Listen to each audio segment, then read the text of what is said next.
Oh shit. Drop this a little bit. There you go. Hi guys, and welcome back to the Mighty Blues. My name is, of course, Cameron, and welcome back today to another live stream. It is the live game preview. Everton take on Newcastle United at St James's Park on Sunday. 2 o'clock kickoff, same kickoff time as last week's game against Southampton. Massive game for Everton Football Club. This big chance to bounce back after that disappointing defeat to Southampton. Let's be perfectly honest, it was a disappointing performance all round as well, and this is a big chance for Everton to go out and bounce back with a win. I've said it numerous times over the past few weeks and months on the streams and the videos, etc. Listen, we were all in dreamland when we'd won our first 4 games and when we were scoring 5 goals and comfortably winning, but Carlo Ancelotti come out and said it as well. There is going to come a time when we do lose. There's going to come a time when this bubble pops, and arguably it is, it shows more of the team if we can bounce back after that defeat than it did winning week in, week out consistently, because we knew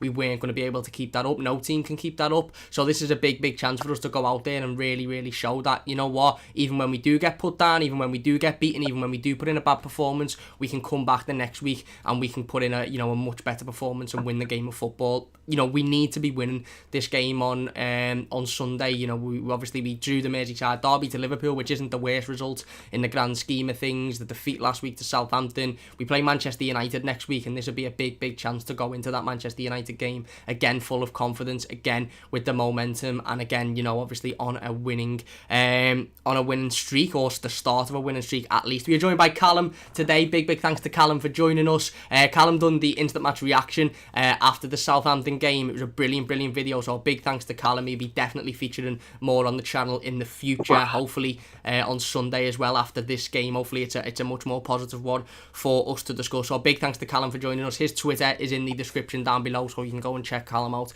and give him a follow as well. Big game, Cal, on Sunday. Before we get into any of the intricacies and the injury news coming out of Everton Football Club via Carlo Ancelotti's pre-game press conference today, it's a massive game, it's a massive opportunity, and we need to be looking to bounce back, don't we? Yeah, 100%.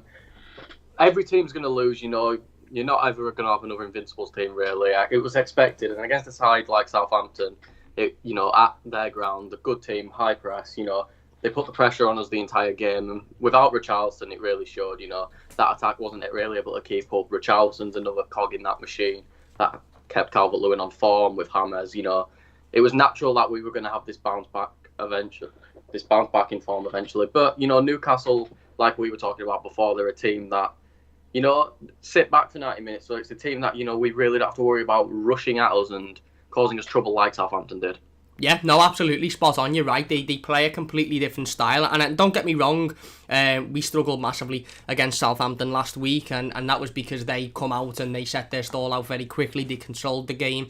They controlled the midfield. And we just couldn't cope with that. It was a bad midfield performance last week as well, it has to be said, despite the fact that we didn't have any injuries in the midfield. But going forward, it was clear, like Callum said there, he's absolutely spot on. The lack of Richarlison was detrimental, not just to his own game and what he brings individually as a performer, but also to the likes of Luca Dean, who didn't have that player on the left-hand side to feed off of. He didn't have that defensive cover that he has when Richarlison's in there. The likes of Hammers, who's always picking the ball up and looking for that long ball over to Richarlison. It just affected, the whole team, basically. We knew that not having Richarlison in there was going to be a negative effect in terms of what he brings and his quality, and you can't replace that. But I don't think any of us quite realised how important he was in regards to everybody else's performance, which that showed. And Callum's right, Newcastle aren't a team that are going to particularly come out and do what Southampton did to us, or at least their previous performances haven't shown that. We will go into talking about Newcastle in a little bit in the live stream. We'll go through some injury news first. So this could and should be a completely different game for Everton Football Club, and it is a fantastic opportunity and a really good game to go out and win and get back to winning ways. We have a decent record at St James's Park over the years. We haven't got a brilliant away record at any stadium in the country, but St James's Park is one that we do have a good record at. Obviously beat them 2-1 last season away from home just after Carlo Ancelotti come into the club. The less we talk about the 2-2 draw at Goodison, the better. But again, it's the other side that'll sit back, the other side that, they look to hit on the counter-attack. They're very solid, Newcastle, to be fair to them. They're a side that they do sit back, and, if they lose, their fans are always screaming and saying how bad they are, but they're a team that have picked up a lot of points already this season based on, allowing teams to come at them and then hitting them on the counter-attack. You look at the game against Tottenham, they were, absolutely under the cosh for 90 minutes, got a last-minute penalty and drew it. Same against Wolves last time out. Free kick in the last 5 or 10 minutes, scored it. Game ends a draw against Manchester United. Okay, they were beaten 4-1, but, they still held them till, the 85th, 86th minute. And when United scored that second, I think the floodgates just opened a little bit. So they play a low block, which is very difficult to break down and very difficult for Everton to break down. I remember Everton playing Burnley at Goodison Park in Carlo Ancelotti's first game on Boxing Day last year, almost a year ago. It's mad to think that's been almost a year. This year's absolutely flown. But Burnley were another team that come out and played quite a low block, and we struggled to break that down. And I remember Dominic Calvert-Lewin scored the winner in like the last 10 or 15 minutes or something. So before we go into talking a little bit more about Newcastle, Carlo Ancelotti has had his pre-game press conference today. He has spoke about injury news and injury updates. As we all sort of knew and feared, Seamus Coleman is still out injured, as is Mason Holgate and John-Philip Gbamin, but Seamus Coleman is still unavailable for this game. Carlo Ancelotti did also confirm, after some rumours yesterday, that James Rodriguez isn't available for this game either. He said that he's picked up a little knock. He should be back next week. He just needs a little bit of a rest and to sit out of this game, which isn't too surprising, is it, Callum? Obviously, look, James Rodriguez is a player that has played exceptionally in every game he's played for Everton Football Club. He picked up a knock in the Merseyside derby, which we known. He played obviously 90 minutes on Sunday against Southampton. For me, the last 15-20 minutes of that game against Southampton, he looked like he didn't want to be on the pitch through an injury, but because we were down to 10 men already because of the sending off to Luca Dean, and we'd used all 3 substitutions, we couldn't bring him off. So it's no surprise, is it, that James is injured? But again, you sort of look at this and you think, not only are we now faced with the proposition of who comes in to replace Richarlison and that creativity, we're now looking at who comes in to replace James and his creativity. Look, hopefully it is only a one game sort of situation, and hopefully it's more of a rest than an injury. But we're going to miss him massively, aren't we, on Sunday, and we're going to miss that creativity that he brings to the team. Yeah, 100%. And to be honest, I feel like I should have kind of expected this, but I feel like I bought into the hype. Look, he barely played for Real Madrid in the past few years. He ain't really going to be as sharp as he was, a few years ago, but proving it. He's still got the talent, he's got the ability to carry the team, but I think he's a player that throughout this first season we are going to have to rest a bit every now and again. And listen, we're playing Man United next week, so we need him. So I'd much rather us rest him against Newcastle, let him come in full fit against Man United, and then ready to go against a team that, like Man United, which isn't the best defensively, and that someone like James will probably have a field day against. Yeah, no, spot on. I absolutely agree. If you'd have sat here and said to me, like Callum says, James can play on Sunday and play 90 minutes, but then he doesn't play on the weekend against Manchester United, I'd rather than be rested in this game. Ideally, he'd play both of them, but it's clear that his situation currently physically is that he won't be able to play them. So Carlo Ancelotti's given him a little bit of a rest, and it does mean that there's more opportunities now for the likes of Anthony Gordon.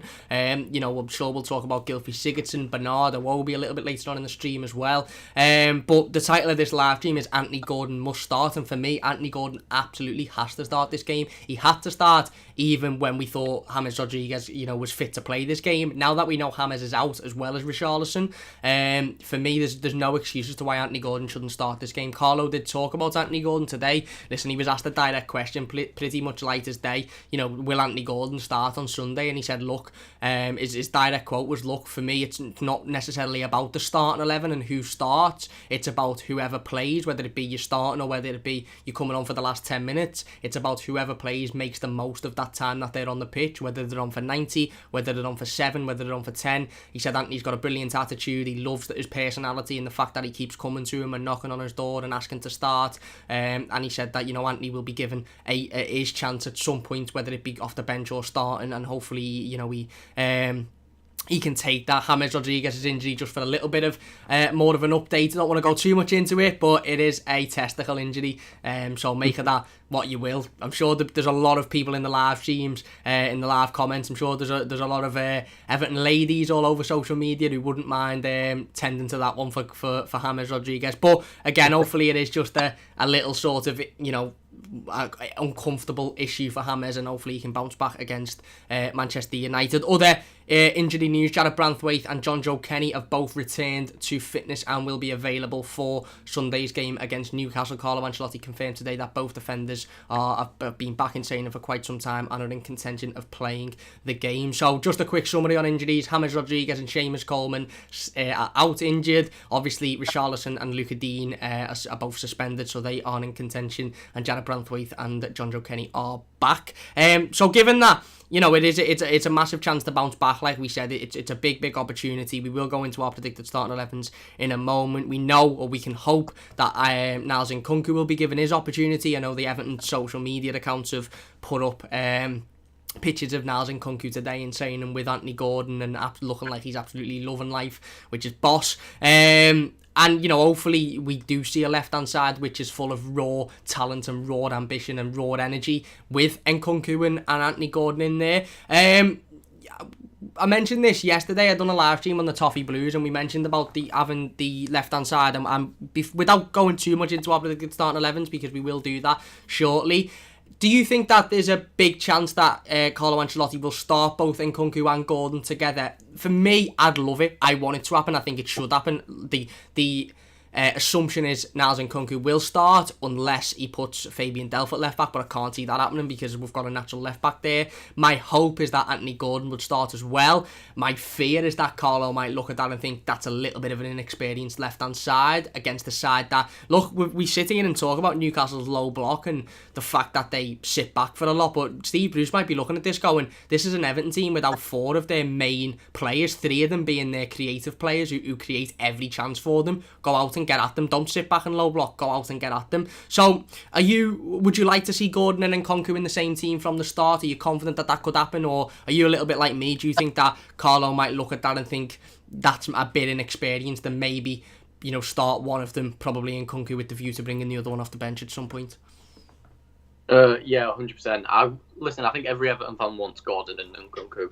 Look at Nkunku. In my opinion, I think he's probably very up there so far. I'd say even above someone like Decore is one of our better signings through the summer for a free as well. The cup games he's played, he's been fantastic. He's shown that ability. For example, if we do lose Digne, for example, if he goes back to a big team like Barcelona, if Jordi Alba just can't cut it anymore, I feel like Nkunku will be a good enough replacement. But besides that, we're not going to talk about that. Gordon is probably one of the better young players I've seen while watching as an Everton fan. He's full of energy. He's clearly got the technical ability, and he's willing to play for the badge. You know, yeah. Look at when he played. I think it was Liverpool where he came off the bench and he came on and just instantly started making Alexander-Arnold's life a nightmare.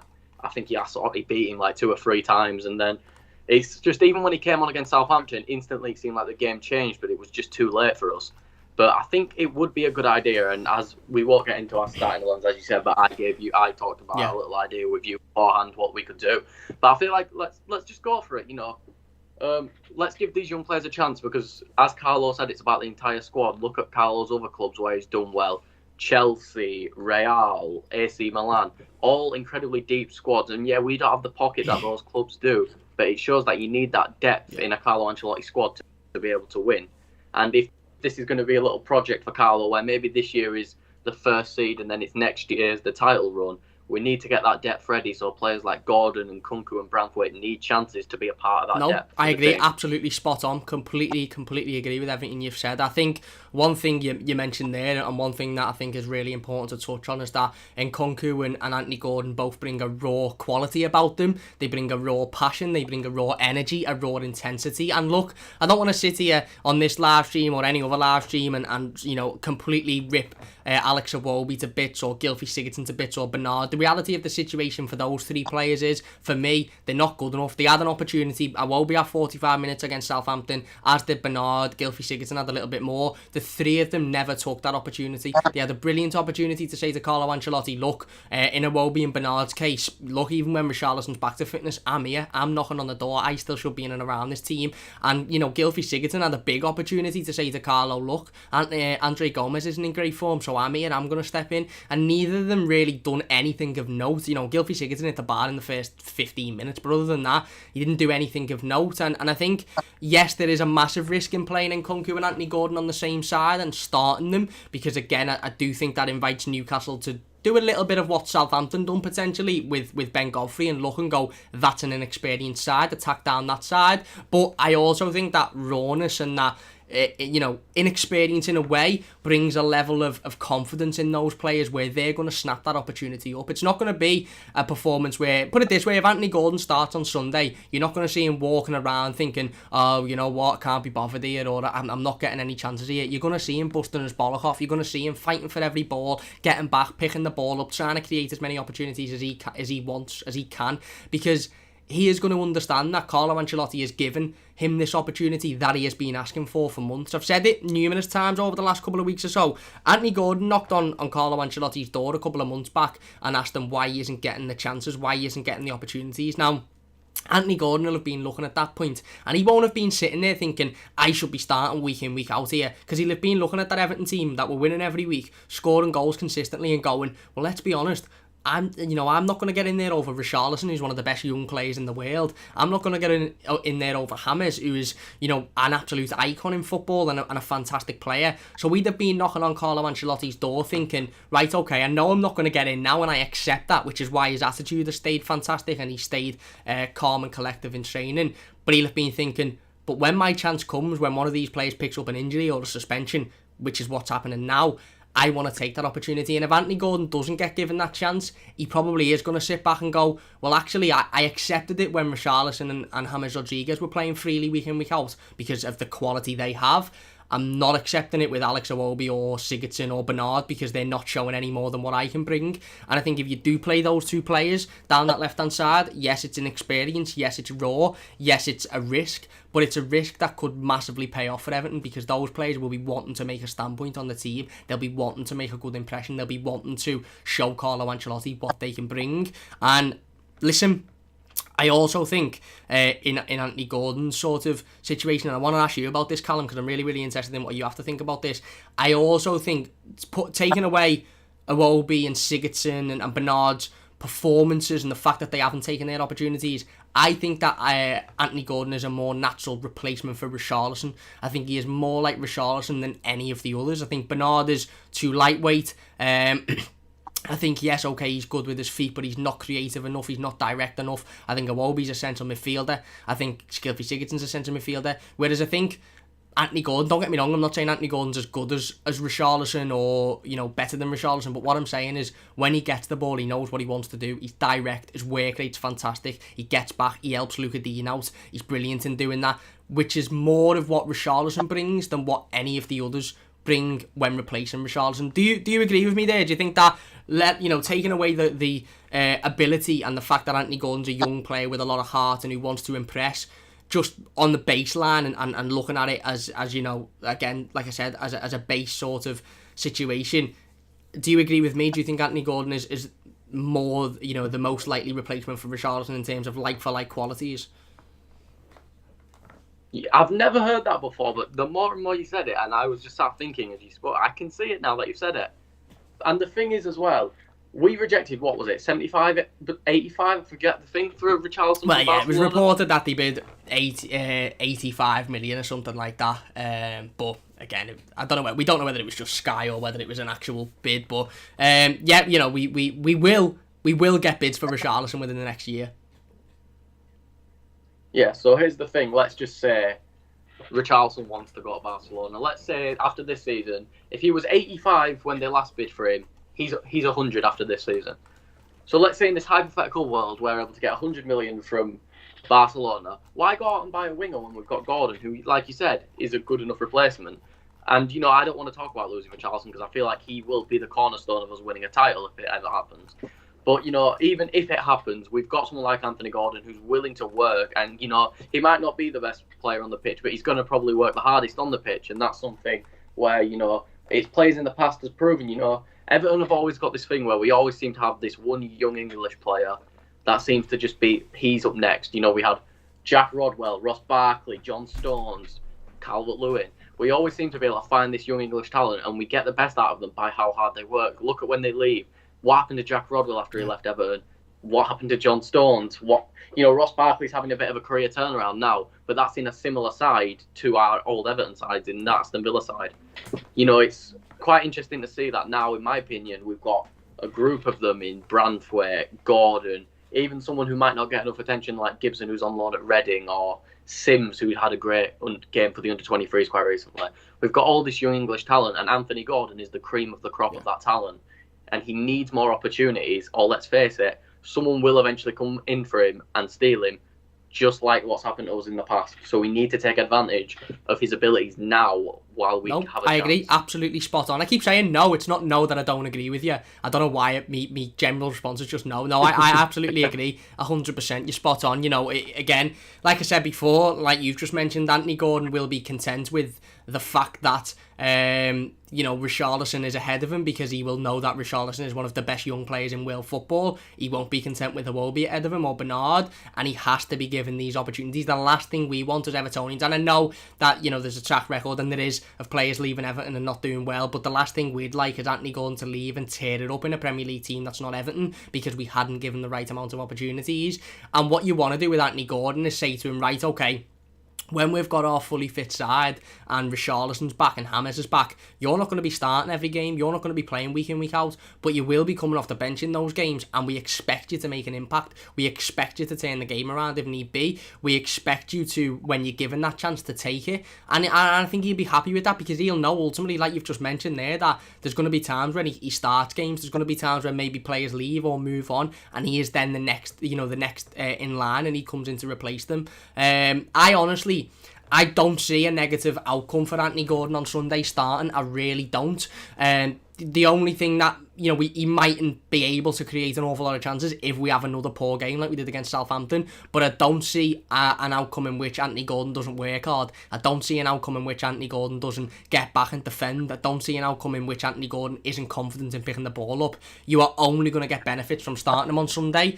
More benefits and more so than you'd get from an Iwobi or a Bernard or a Sigurdsson. If you are enjoying the live stream, by the way, please do hit that like button. It does only take a second. If you could share the video on social media as well, that would mean a great deal to us. Twitter, Facebook, Instagram, all of that sort of good stuff. Let's get as many people in here. Don't forget, like I said at the start of the stream, for those who have just joined us, check out Callum's Twitter in the description below. Go and give him a follow as well. We'll talk a little bit about Newcastle then, a little bit more before we do our predicted starting 11s, and then we will get in the live comments. I know there's a lot of comments. Big thanks to everybody in the comments today. Really do appreciate it. We'll go through a couple now actually before we talk about Newcastle, and then we will get back into them. The Blue Boys Clip says, hey Cam, how you doing? I'm doing well, mate. He also says, looks like going to bed a week with Iwobi by force, not watching the match, rather watch the Everton women at Wembley. Well, that's a good point actually. If you can watch both at the same time, do. But the the women's FA Cup final is on Sunday. Everton women's taking on Manchester City women's. I think it's a 2:30 kickoff or 2:15. I've got it here, 2:30 kickoff. So if you can even watch that whilst watching the first team, or even if not, watch the highlights of the game, or send a little video into Everton Women before the game supporting the team, because it's a massive moment in the history of our football club, and they've done fantastically well to get there. They've been on fantastic form so far this season. You think Everton's first team have been on great form, Everton's women's have been on unbelievable form so far this season, so we have to support them, we have to get behind them, and you're right, it's a big chance for Everton to pick up another trophy. Kev says, come on you mighty Blues, spot on. James says, hi Cam, 3 points this weekend, hopefully mate. Yours says Gordon and Kunku on the left, has to be for me.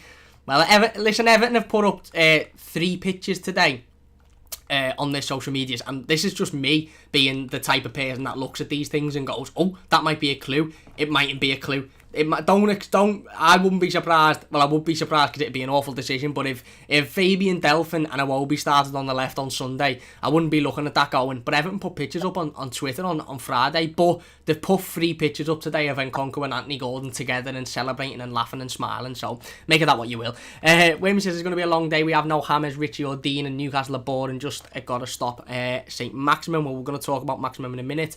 Kev says watching this in the queue for supplies is right. Kev is right. Get everyone in the queue to get involved. Let's get the whole, I don't know where you are, but I'm just going to say Asda for for argument's sake, let's get all of the Asda people in the stream. Whammy says they have no Shelby, so if Gomez, Decore and Allen should boss the midfield just if the wingers can supply the chances. Well, that's it. Let's hope so. Anyway, back to the topic of the stream. Which is the preview, of course. Newcastle United currently sitting 14th in the Premier League. 2 wins, 2 draws, 2 losses. That record is very much reminiscent. Is very much. It's a summary of the way Newcastle play. They are a team that play a low block. They're a team that sit back for large parts of games, but they're a very well organised team. They're a very well structured team, and they are getting results ultimately in a lot of their games. That frustrating style of play gets them results, even if it is in the last 5 minutes. Like I mentioned earlier on, Newcastle on multiple occasions so far this season. Last time out against Wolves, again, didn't have an awful lot of the ball, but scored in the last 5 or 10 minutes to draw the game. Same against Tottenham, got a lucky penalty, but ended up coming away with a point. Manchester United, okay, the result in the end looks like a terrible performance, but they had Manchester United at 1-1 until 85th, 86th minute, and then once Manchester United scored the second, I think it all went to pot a little bit, which is understandable. So they're a team that do play a very, very low block, but they've got some quality there, and they've got quality in the counter-attack as well. Somebody mentioned there, Alan St-Maximin, I think is a very good player, and a player that we have to watch on Sunday, because this isn't like a low block side that you look at and you think they're going to stick 11 men behind the ball all game and they've not got anyone really that can hurt you, so you just have to keep punting chances at them. They're a side that we will get a lot of chances and we probably will, be able to create a lot, but if they do hit us on the counter-attack, they've got quality to do that. They've got Alan St-Maximin, they've got Jeff Hendricks and Callum Wilson, who always seem to score against Everton, by the way. They're added to the list of Jamie Vardy, Danny Ings, Origi, pretty much most players in the Premier League that seem to only score against Everton or always score against Everton. Kelechi Iheanacho's another one, Anthony Martial. So Callum Wilson and Jeff Hendricks are in that. They always manage to score against Everton. They've got Ryan Fraser, who's a good little player as well. Jamal Lewis, of course, who come in from Norwich in the summer. Very good player. Almiron, who's good with his feet as well. So this is a Newcastle team that style of play will probably suit Everton a little bit more than the Southampton game, because they're not going to run out at us, or at least past us shown. They're not going to come out and they're not going to try and break us down, and they're not going to want an awful lot of the ball, because they appreciate they haven't got that quality to create chances with a lot of the ball. But they're a side that know what they are, do what they do well in terms of sitting back and just throwing everyone behind the ball and defending, and then break with pace with St-Maximin and with Callum Wilson, and they've got that little bit of quality going forward. So they're definitely not a team that we should underestimate, are they, Carl? They're definitely not a team that we should look at and think we're going to beat these 5 or 6-0. We could beat them 5 or 6-0, and I think the key to this game could be Everton creating 3 or 4 opportunities in the first 20 minutes and taking 2 or 3 of them and going in 25th minute, 30th minute, or at least at half time, 2 or 3-0 up and completely killing the game off, because then that forces them to come out at us then, and that's when they're not comfortable. What we don't want is another frustrating performance where we're sitting there on the 89th, 85th, 89th minute where it's still 0-0 because we haven't managed to break them down. The last thing we want is for them to break us twice on the counter-attack after we've created 15 opportunities and us lose the game. So it's not going to be a particularly easy game of football, certainly because of their low block that Everton have notoriously struggled against in past years, whether it be against Newcastle, Burnley or any other team that plays like that. And we have to be careful of their quality going forward, don't they? Because they can hurt teams. They've showed that this season. Yeah, 100%. I feel like one thing that's especially a problem is our right side, and then you've got Newcastle's left side, I don't want to watch a game where it's just the left back and the winger tearing Godfrey apart. And that's not down to Godfrey's inability. Godfrey's a great defender. He's proved it. He had Sadio Mane in his back pocket for a little bit of time at right back, but as it was, Redmond and Bertrand were not caught. It wasn't a fun watch, and in my opinion, St-Maximin is a better player than Redmond, and Jamal Lewis isn't probably as good as Ryan Bertrand right now, but I'd say he has more attacking quality than Ryan Bertrand. And they're a team that can really punish us. Those two players are very pacey, and that's not even including, you don't know who's going to start on the left. Ryan Fraser and St-Maximin are both naturally left-sided players, so you don't know. Either of them can play on each wing, but you don't know. They might see Ryan Fraser as more of a matchup for Godfrey, smaller, more speed, could probably better off at beating Godfrey. Maximin's a more technical player with the ball at his feet, great dribbling ability. But that's not even talking about Callum Wilson, deadly finisher. Probably didn't get the service he needed at Bournemouth to get the goals. He's shown at Newcastle this year that, with the service from players like Almiron, St. Maximin, Fraser, that he really can punish teams. And, that's not something we need with a defence that can be error-prone sometimes. Don't get me wrong. I've seen a completely new Michael Keane this year, but Yerry Mina still causes some trouble. He's a very solid centre-back and he's hard to get past, but he's very error-prone. And then, Ben Godfrey, he does bring himself more centrally. He does force himself into the middle a bit more than I like, but he's not a natural fullback, so that's understandable. And Nkunku, raw athletic ability, he'll be able to keep up with someone like Fraser, but he doesn't have that defensive mind yet to be able to, keep someone like Fraser out of the game. So I think it will be quite dangerous, but Newcastle are an erratic team. You don't know what you're going to get from them. And I feel like someone like Calvert-Lewin should be able to punish them. Anthony Gordon, besides Jamal Lewis, who is Newcastle's right back? I couldn't tell you, to be honest. And so I feel like if we need to get chances early, like you said, we need goals early. And if 2 or 3 would be lovely, but even one within the first 15, 20 minutes to tell this team, look, we don't need James, Richarlison to score. They may be our best players, but you can still carry the load for this team. We need that spirit in the team of winners. If we don't have a winner's spirit, we're not getting top 4. And the dream of winning the league, which is very far-fetched, is dead if we do not have the team chemistry to be able to go in and fight in any game, no matter what the situation spot is. on, absolutely spot on. You mentioned spirit there, which I think is a brilliant word, because, it describes something that Everton have probably lacked in terms of that winning spirit and that winning mentality for a long time. We've seen it now under Carlo Ancelotti. We saw it in the Merseyside derby, going behind twice and still having that spirit to get back. We need to show it again on Sunday, and something that Newcastle show a lot of is spirit and is fight. Newcastle are a side that will go 1-0 down and won't just let their heads drop and think, oh my god, we need to pick this up. They'll go 1-0 down and think, that's alright lads, because we'll get a counter-attack, and as long as we make the most of the counter-attack, then we can get back into this game. And Everton really need to go out there for me on Sunday and show their dominance, and not just say to Newcastle, right, we'll go 1-0 up, but then you've always got a threat. Go out there and if we go 1-0 up, 2-0 up, like Callum said, even if we go 1-0 up, put a performance in that shows they're not touching the ball, they're not getting anywhere near. Even put a performance in that shows that defensively we're very astute and we're very good and we're very solid, so that even if they have got that little bit of not giving up mentality, they're still thinking this is going to be a difficult one, this for us. And you're right, Cal, it's a mentality thing, and it's about being able to go out and again, when we talked at the start of the stream about bouncing back from a defeat, that's a mentality thing as well. Being able to say, we've been beaten, and what? We've lost the game of footy, we were shite, sound, brush it under the carpet.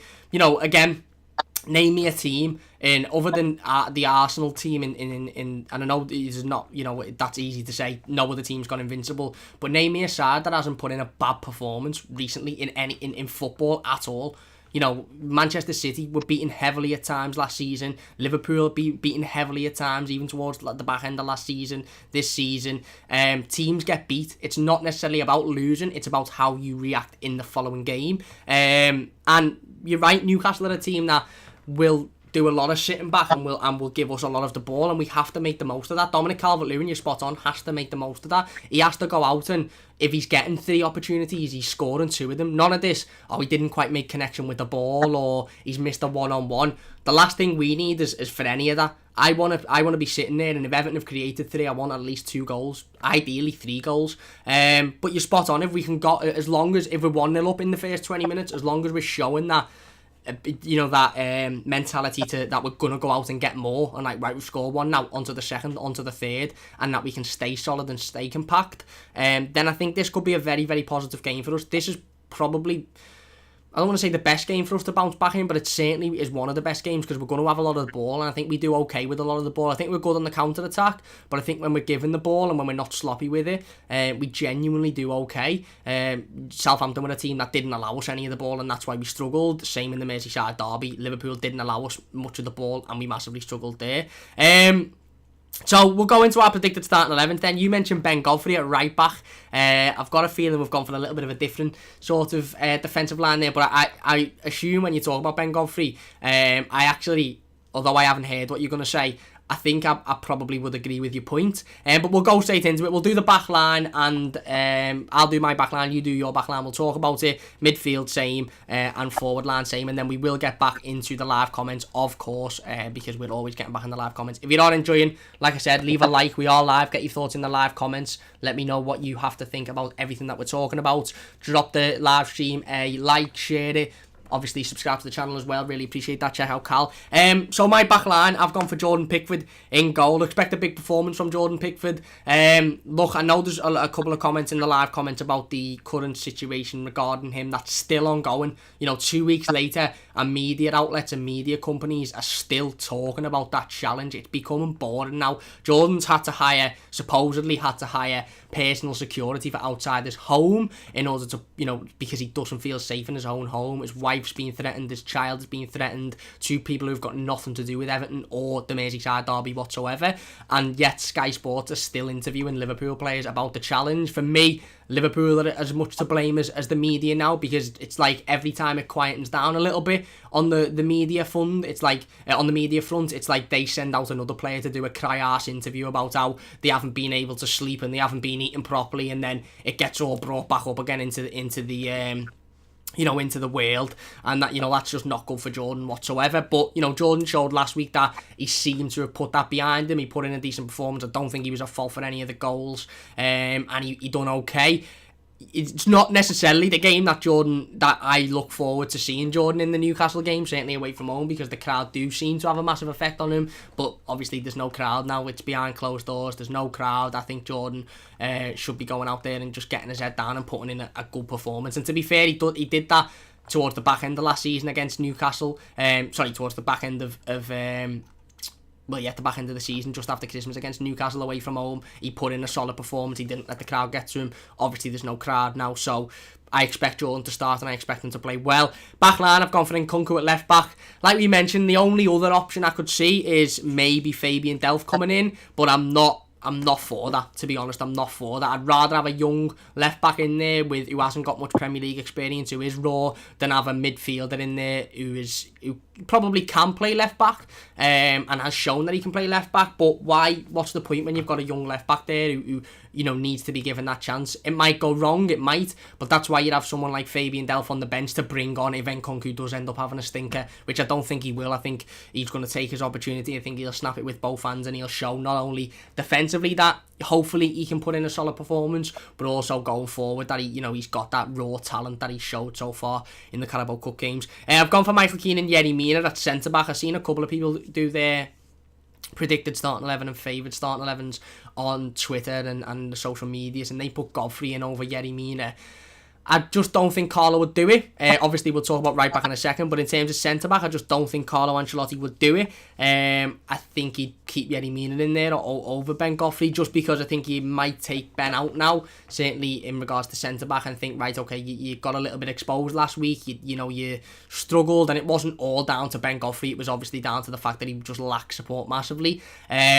But I've gone for Michael Keane and Yerry Mina. And again, like Callum said, Michael Keane's been phenomenal so far this season. Wasn't great on Sunday, it has to be said. Neither was Yerry Mina. Yerry Mina, for me, is the one that we need to look at, thinking you need to be more consistent. You need to start putting in better performances, because Michael Keane, again, other than last week, hasn't put a foot wrong in the last 5 or 6 months for Everton Football Club. Yerry Mina, 1 week has a fantastic performance like he did against Brighton. The next week he's dreadful. And I've gone for John Joe Kenny at right back. Now, I assume you're going to go for Ben Godfrey, maybe not. But I've gone for John Joe Kenny just because I think Carlo will look at it and think John Joe is obviously the natural right back.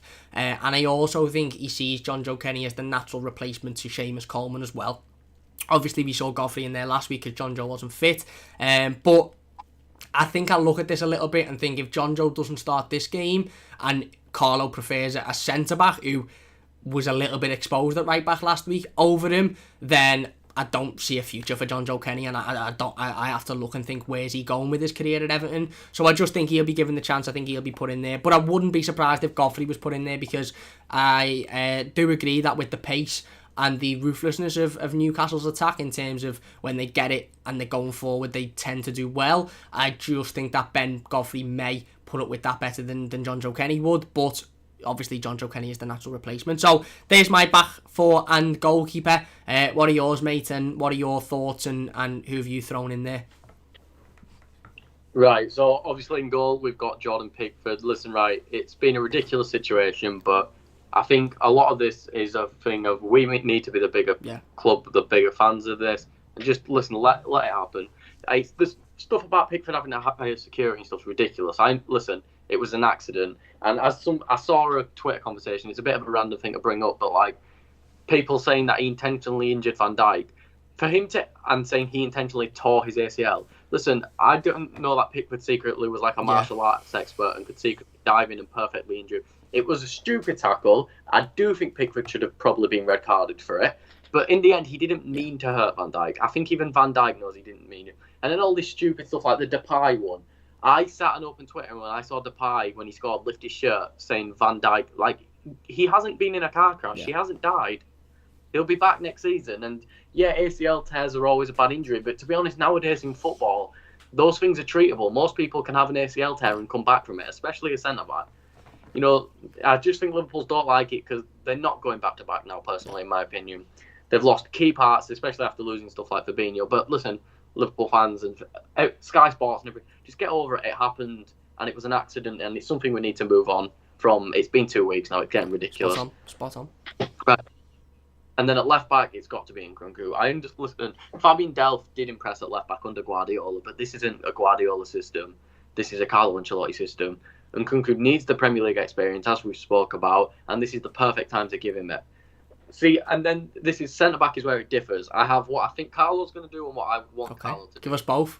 In one, I want in the Carlo one, it's Keane and Mina because they're his centre back partnership. You know, that's natural. But then in mine, if we're going to give the youngsters a chance, why not Keane and Godfrey? Keane's been solid enough. Why not give Godfrey a chance after impressing at right back against Liverpool before the Southampton game? Why not let him play his natural position?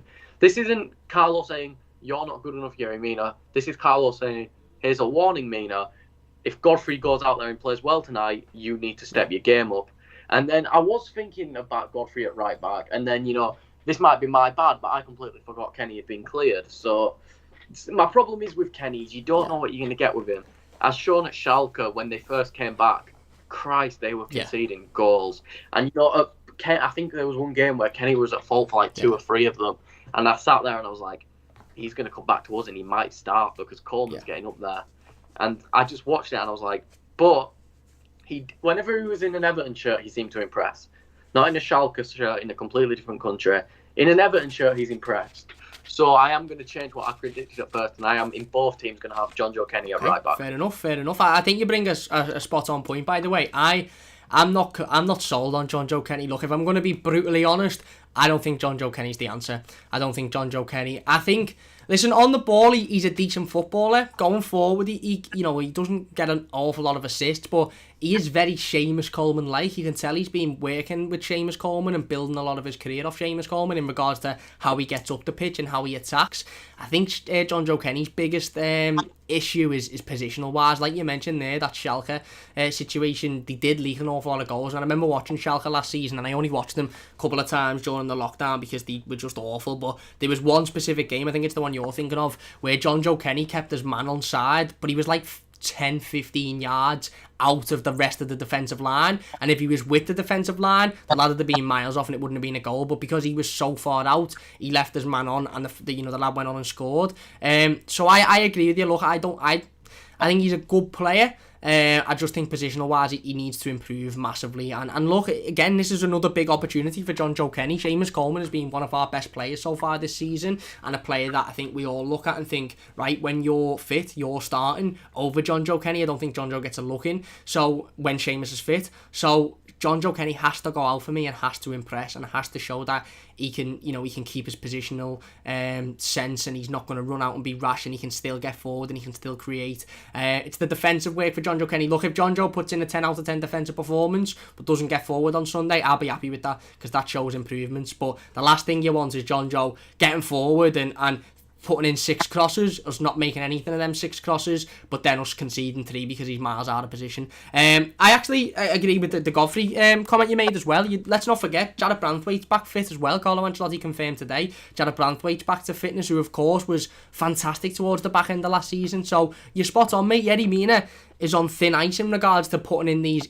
inconsistent performances where one week he's great and the next week he's making stupid mistakes, because Carlo hasn't only got Mason Holgate to come back. And I think when Mason Holgate comes back, he's in there, by the way, he's starting, because it's Mason Holgate, and he was fantastic towards the back end of last season. But he's also now got Ben Godfrey, who is a natural centre-back and deserves his chance. He hasn't brought Ben Godfrey in to sit on the bench every week. And he's got Jared Branthwaite, who again has come in. And okay, obviously the view to bet when Jared Branthwaite come in was that he wasn't going to play week in, week out. But he come in towards the back end of last season, was playing week in, week out, and held his own in the Premier League against decent sides. So it's a big ask, and Carlo could go with either Godfrey or Jared Branthwaite at the weekend. I think you're right. I think he probably will go with Mina because they're the more formed defensive partnership, and I think that'll be the case until Mason Holgate comes back. But for me, if Yerry Mina, we're not in a situation where we're looking at Yerry Mina thinking, oh yeah, he's not playing well, but he's got to be in there. We're in a situation where if Yerry Mina doesn't play well, you've got Godfrey steps in, then probably Branthwaite's after Godfrey to get their opportunity. So let's go into our midfield then. This is where I just don't know what Carlo's going to do. I'm very much like you, mate. I've got a side I'd like to put out there, a side I'd like to see, and a side that I think Carlo Ancelotti will go for. I'm actually going to go with the side I think Carlo Ancelotti will go for, purely because I just could see it more over than the side I think.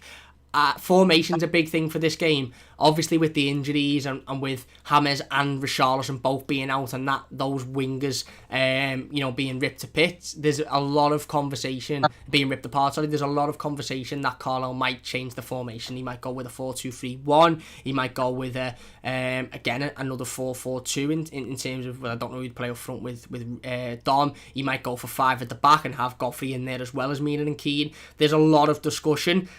I've stayed with a 4-3-3 because I just think it's more than likely what Carlo would do, but I honestly think it's not 50-50 between the 3 formations, because that doesn't make any sense. But whatever the proportion and fraction is, I think it's quite even between all of the formations in regards to what Carlo would choose. I could see him going with any, but just for argument's sake, I've gone with a 4-3-3 just because that's what we've played for the majority of this season.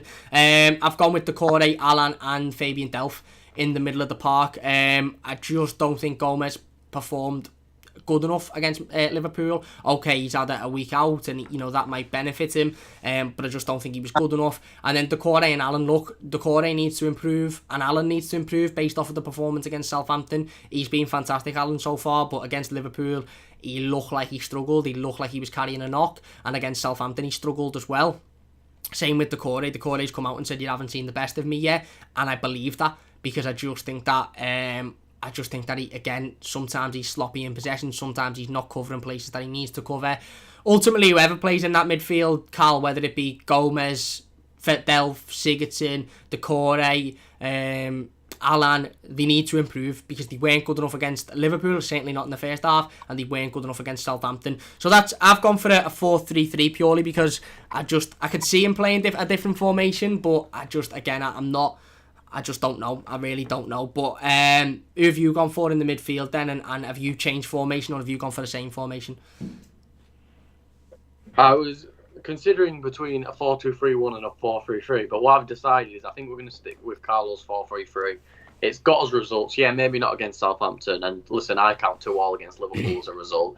A 2-2 which, we could have won, for an example, if Richarlison was able to squeeze that header away. That was a few centimetres off being. So they've had the penalty as well, because he got tagged back. Yeah, exactly. So I've gone with Decore, Allen, and Andre Gomez, but I think this may be the controversial take with Everton fans. Usually we have James Rodriguez, given the keys to create in the midfield. I think we take the risk and give it to Gomez, because I think what a lot of people don't realise is maybe this season he hasn't started off well, but some of the performances he was putting in last season, some of the passes he was picking out, don't get me wrong, defensively sometimes he can be frustrating, but with that new midfield pairing of Decore and Allen, he doesn't need to be as defensive minded anymore. He can get forward and spray passes. And here's the thing, he's clearly talented if Barcelona saw him as a replacement to? Was it It was Xavi or Iniesta, Iniesta? I don't know which one. Iniesta, when they signed him from Valencia, yeah, he didn't have that talent, but clearly he's got enough talent, and he's proved while playing for us he does. Give him the keys. Tell him, listen, if you put in a performance, you'll get more opportunities to do this. But because I don't think James is going to play more than 30 games. I think he's going to get rested quite a lot this season due to the sharpness issues. So why not have Gomez as that backup playmaker? And if he has, a good game, which I could see him against, like you said, Shelby's out, the key point of that Newcastle midfield. Why can't Andre Gomez control that midfield and have time to pick passes out while they're sitting back? This is the best game to give Gomez the keys, because I feel like Delph is better as a utility man off the bench. If Nkunku can't cut it, he goes at left back. If Andre Gomez is having a poor game, come on at central midfield. I feel like now is the time to give Gomez, more make or break moments, because now we're in a position with Carlo where we can bring talent in. And if Gomez can't perform and we want to play this 4-3-3, then sorry, Andre, we need someone else who can be a secondary playmaker better than you in that position if you are going to perform. Spot on, mate. Can't disagree, to be honest. You've sort of half made me change my mind. For the sake of this team, we'll go with what we've gone with. But I agree on Gomez. I think he is now being given a freer role in terms of going forward, and he needs to snap that up, really. He needs to start having shots on goal. He needs to start hovering around the box and picking passes out and getting assists. I think he may fall into that sort of style of, or sort of fall into that just reverting back to the defensive position, because that's where he's played so much for Everton Football Club. But I think if he's told, listen, you've got Alan and Decore there, they're the sweepers, they're the players that will cover the defence. You're playing a role further forward. You should be hanging around the box. You should be having shots from 25, 30 yards. You should be creating chances. You should be assisting. You should be that focal point in the centre of the midfield. And I just think sometimes he sort of reverts back to the defensive because that's where he's used to being. But no, spot on. So we're going our front three then, which obviously I dare say has now changed over the last couple of hours because of the news that James Rodriguez is unavailable. We will get back into the live comments, by the way, after we've done our predicted starting 11s. Let me know your thoughts on the predicted starting 11s as well. Let me know what you think on both mine and Cal's. Big thanks to everybody for watching, by the way. If you're enjoying, leave a like, share the stream, subscribe to the channel if you're new as well. Front three then.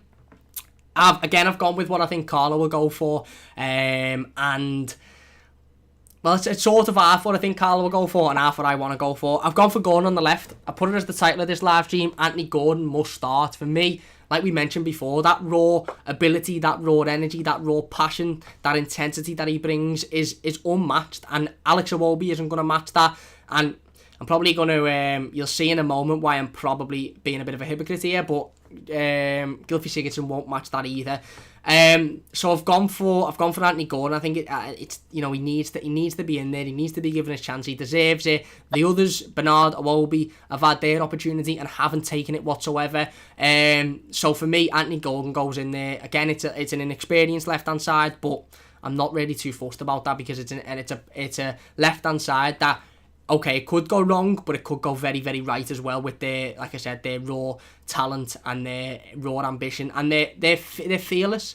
Those players are fearless. Anthony Gordon, fearless. Niels Nkunku, fearless. He's not thinking about when he gets the ball, what happens if I don't create a chance here. He's just thinking about, let me get the ball and let me create a chance. Would I be surprised if Carlo doesn't start him? No, because there is a little part of my brain that's thinking Carlo may think that's too inexperienced. But for me, I'm not really too fussed on that. I think he has to start. Up front, I've gone for Dominic Calvert-Lewin. Again, not only does it right itself in regards to Dom's form this season and how he's been playing, but we've got nobody else to play there anyway, so it's absolutely nailed on. And on the right, this is where I've sort of, again, I've hummed and hard. Iwobi, Bernard, Sigurdsson. It's going to be one of those three because it can't be anybody else. James is out, Richarlison's out, Dom will play up front. We've loaned Moise Keane out, we've loaned Theo Walcott out. It's going to be one of those three. And I think about those three and I think, who would I rather see on the wings? Because for me, all three of those players are central midfielders and all three of them are quite ineffective on the wing. Okay, you could say Bernard's probably the most effective, but even then, he had 45 minutes to prove himself against Southampton, and he didn't really get down the wing. He didn't create. I just don't think he's strong enough to keep his position on the wing. So I've gone with what I think Carlo will go for, and that's Sigurdsson, because I think Carlo will see Sigurdsson as a more natural replacement to James than Iwobi. I just don't think Iwobi's quick enough with the ball at his feet. I don't think he makes his decisions quick enough. I think he's wanting to come inside all the time rather than stay on the outside and throw balls in. And I just think Carlo will think if you say to Sigurdsson, you just stay out there, and whenever you get the ball, just put it in the box, put it to Dominic Calvert-Lewin, play good balls in. Look, one thing Gylfi Sigurdsson has got and nobody can take away from him and nobody can deny is he's got a good cross on him and a good pass on him, and he can get that ball in the box. He showed that already this season as well. His work rate, you'll miss. Look, either any three of these players, you're going to miss the work rate at right back, which I think is why you might go John Joe Kenny over Godfrey. But I just think Carlo will see Sigurdsson as a more natural replacement to James. It's not ideal, because it's more ideal to have a natural winger there, but ultimately I don't think either three of them players are natural wingers, to be honest with you. So it's sort of like putting, I don't know, three horrible dinners in front of you and saying what to pick. And I'm not saying they're horrible dinners, but I'm just saying in regards to that position, I don't think any of them fit that position as well as a James or a Richarlison does. So I've gone for Sigurdsson. What's your film free, mate? What do you think? Give us your thoughts and opinions on that. Well, I think we both know who the left winger and striker is. We both agree. Please just start Anthony Gordon. I'm sick of watching Iwobi start. I know it might sound horrible, but it's painful to watch. It is. I sit and I actually curl back into my chair because I don't enjoy it. Whenever Anthony Gordon comes onto the pitch, there's life. It's him as one player seems to bring life to the rest of the players on the pitch. I don't know if it's because he's young and he's through Everton's. I think he's through Everton's academy. I'm pretty sure. Yeah. So and then they love seeing that. But then I have got a controversial thing that I will mention at the end of this, of me at one point wanting to play a 4-4-2, and the second striker I'll tell you is someone I want to speak about in a minute. But I've got Gordon, Calvert-Lewin, and I've agreed with Sigurdsson, because here's the thing. Jamal Lewis, while being a good prospect and being good going forward, isn't the best defensively. I feel like he is someone Sigurdsson is still good enough to punish, whether that's cutting inside and getting one of those long-range shots, which are probably still the best thing in his locker, or those nice looping crosses we know Sigurdsson can play. I feel like he could punish Jamal Lewis, and at one point I was considering Bernard, but Bernard can be a bit greedy with the ball sometimes, and does seem to think he's Neymar sometimes.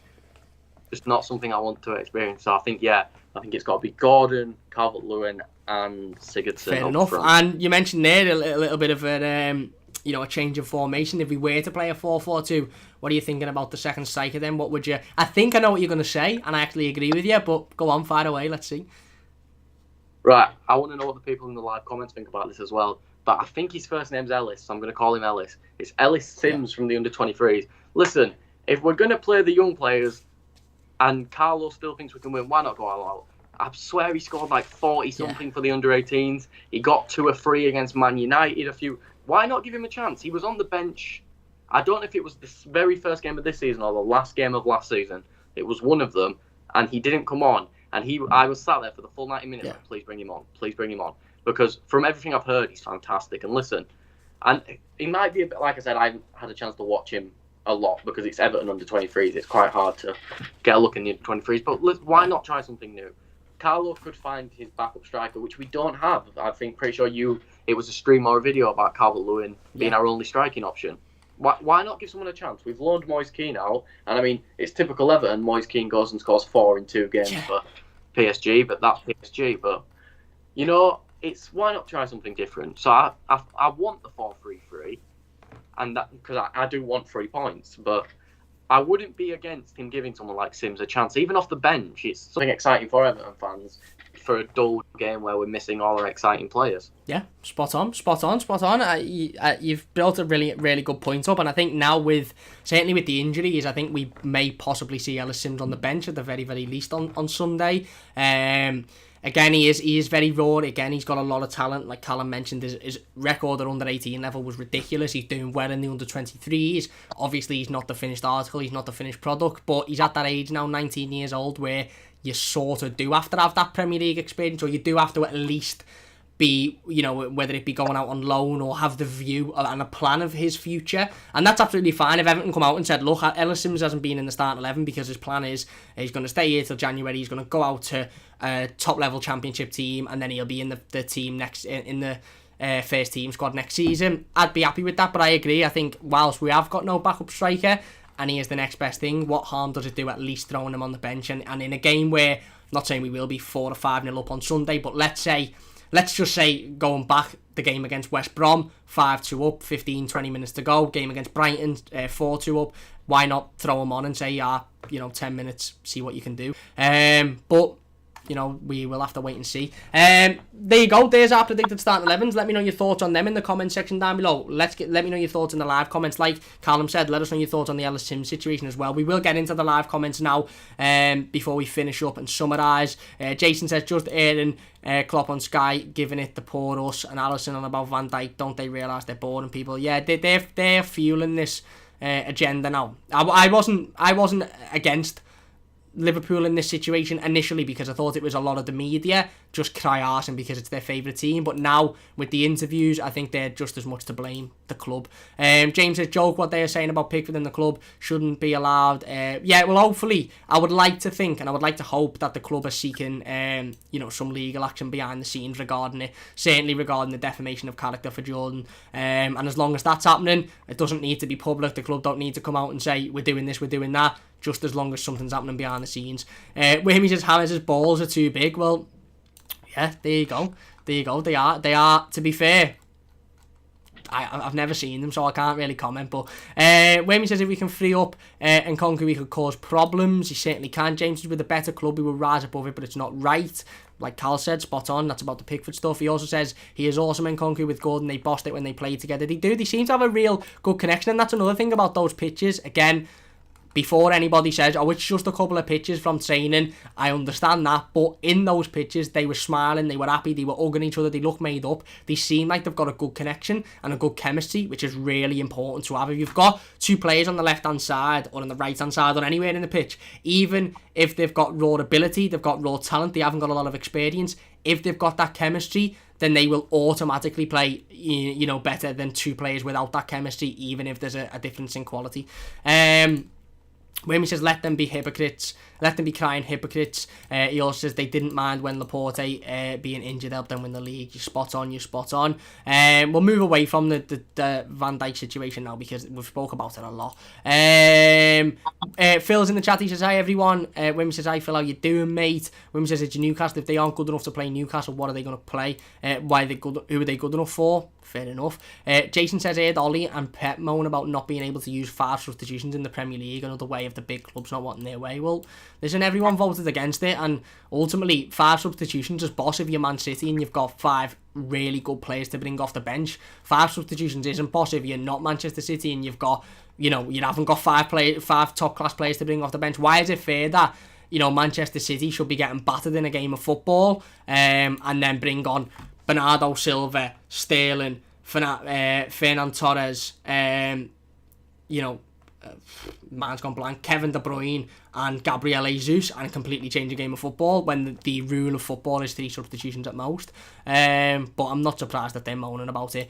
Wimmy says, talking about Barcelona. Well, listen, the Richarlison situation for me, like you mentioned before, Cal, Richarlison is a Brazilian-born footballer who's come to Everton, loves Everton Football Club. I think he's very loyal. I think he's got a lot of affiliation to Everton, but he would not have grown up wanting to play for Everton Football Club. Let's not get it twisted. He'll have grown up wanting to play for Barcelona. He's grown up watching Neymar for a start. Neymar's his hero, and I know he doesn't play for Barcelona, but he'll have grown up wanting to play at the highest level for those sides, even though Barcelona aren't in the greatest fashion at the moment because they've got an awful manager and they're not doing well results wise. They're still a massive club and it's a massive thing for a footballer to say I play for Barcelona. So you have to look at that. Phillips has got Gosling faded. Jason says I wouldn't mind going to Barcelona. Big Nos says great show, Cam. Wimmy says me and you, James, will play holding midfield. They wouldn't let us have a minute. Phillips says he'll sit in the stands and cheer on. There you go. Nelson says, yeah, for the women's team, spot on. Phil says, I've got cerebral palsy, but I'd still do well. He says, Philip, don't be. I'm better off than many. There you go. That's the type of positive attitude we need. Jane says he's going for 1-0. And Big Nozzle says, players have left Everton in the past because we haven't had the ambition of the owners we have now. But more importantly, we have to manage the 3 ingredients any club needs to succeed. There you go. You can't disagree with that. You can't disagree with that. PG Danny says, give Decore time. We will. Look, he's got more to bring, and he will bring that more. And that's important. And Philip says, there's something going on with Ellis for some reason. Carlo doesn't seem to like him. I just think he's very young and very raw, and you know, maybe with time, and hopefully with time, he'll get into the in the first team setup. Megan says, fab preview. Thank you very much, Megan. Really appreciate that. There you go. Then we'll summarise it there. Listen. It's not going to be an easy game, but it will be an easier game than the Southampton game because of the style of football that Newcastle play. They're not going to get at us like Southampton did. They're not going to want to control the ball constantly. They're not going to want to try and put loads and loads of pressure on us. But what they will do is hit us on the counter-attack if we allow them to, and they've got some good players and good enough players to do that, which is what we have to be careful of. But ultimately, Cal, this is a big opportunity, just to summarise, for us to go out there, get back to winning ways, absolutely forget the performance against Southampton and go into the Man United game hopefully after a good win, with full of confidence and full of ambition. And it's a big chance for those coming in, whether it be Gordon and Kunku, Iwobi, Sigurdsson, Bernardo, whoever it may be, to prove that they should be in and around this team. And hopefully it is Kunku and Gordon, because they deserve it more than the others, because they haven't had their chance yet. Yeah, 100%. 100% agree. There you go. Spot on. We'll finish it up there then. Listen, if you have enjoyed it, please do hit that like button. We really do appreciate all of the support. If you're new to the channel, don't forget to subscribe as well. Big thanks to Callum for coming on. Honestly, a massive thanks to Callum. Callum's done wonders for us recently, literally, even from the instant match reaction on Sunday. Really do appreciate it. Hopefully Callum will be doing another instant match reaction for us this Sunday. Hopefully it's a much more positive one, and he'll definitely be featured on the channel a lot more in the future. So if you haven't checked his Twitter out, it is in the description. Go and drop him a follow. Cal, massive thanks for joining us, mate. Anything to say before we finish up and get out of here? Thank you for having me on. It's a great opportunity. Thanks, obviously. Please check out my Twitter. Follow me. I'm not the most active right now, but I'll probably be tweeting some stuff about the game on Sunday throughout. Please do, like you said, like, subscribe. It means, obviously, being someone who's had YouTube channels before, it means a lot. It helps a lot. Get the channel growing, hopefully. Big win against Newcastle. I'm going to be positive. Let's say a 3-1 win against Newcastle. Oh, spot on. Thank you very much for that, by the way, as well. Spot on. Listen, mate, I nearly forgot to do a prediction there. You know what? I'm going to go with a 3-1 as well. I think we'll concede because they're good on the counter-attack. But I'm going to go with a 3-1, a strong 3-1, spot on. We'll get into a couple more comments then before we finish. Nelson says, I'm excited for this Everton game without win. I'm excited for an Everton win without their big guns. They will give the team a huge boost for when Hammers, Dean, Richarlison and Coleman come back. William says we should grind out this win. He also says, I think Richie loves Everton enough that if we to prove we were going to be champions, he would stay. Look, I think if Everton are in the Champions League in the next couple of years, maybe even the end of this season, I think Richarlison will stay. I think he's got that loyalty and he's got that ambition to, if he can see we're going places, he will stay at the football club. But if we don't finish in a European position, if he can't see that, then I fear he would leave. And Nelson says, vamos, Everton, KS de Noche, Tenemos que Gana. This is what we in South Africa sing when we are at the stadium jumping. It means, let's go Everton. That tonight we have to win. Spot on, mate. Is right. Eugene says, where do you think Everton will finish this season? Top 6, to be honest, at least. William says, there's only one Niles in Kunku. Take care, guys. Thank you very much. Philip says, thanks, lads. Interesting preview. Cheers, Phil. Nelson again, vamos, Everton. Wamey's going 2-0, Godfrey. Big Nozzer says, good luck to the girls on Sunday, of course. Massive luck to the Everton ladies, Everton women in the FA Cup final. Needing to see about the toffees. Big thanks for watching. Big thanks. We'll have the weekly news roundup video up shortly after this one, so don't forget to check that out. All of the latest news from the past week regarding Everton Football Club. Of course, on Sunday, we'll have the instant match reaction, the player ratings, all of that good stuff, all of that good content, and then the live game review. Monday, 5:15, as per usual, we'll have the live game review to this one. Hopefully it's a positive one, hopefully it's a win, and hopefully we can bounce back. Big thanks for watching. Please leave a like if you've enjoyed, subscribe if you're new, and we'll see you soon.